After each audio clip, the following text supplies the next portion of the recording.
പുതിയ പാതയിൽ ശരിക്കും ഭാരമേറിയ വാഹനങ്ങൾ പോകാനുള്ള ലൈൻ എന്ന് പറയുന്നത് ഈ ലൈനാണ്.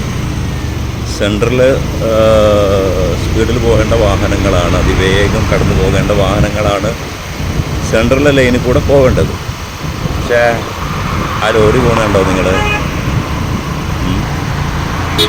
ഭാരം കയറ്റി പോകുന്ന ആ ലോറി സെൻട്രൽ ലൈന് പിടിച്ചിട്ടാണ് പോകുന്നത്. നമ്മുടെ NH66 ആറുവരിപ്പാതയിലെ ഈ ഒരു ട്രാഫിക്, ലൈൻ ട്രാഫിക് ശരിക്കും എല്ലാവരെയും പഠിപ്പിച്ചു കൊടുക്കേണ്ട ഒരു ആവശ്യകതയുണ്ട് എന്ന് നിരന്തരമായി നമ്മൾ ഇതിലൂടെ യാത്ര ചെയ്യുമ്പോൾ മനസ്സിലാവുകയാണ്.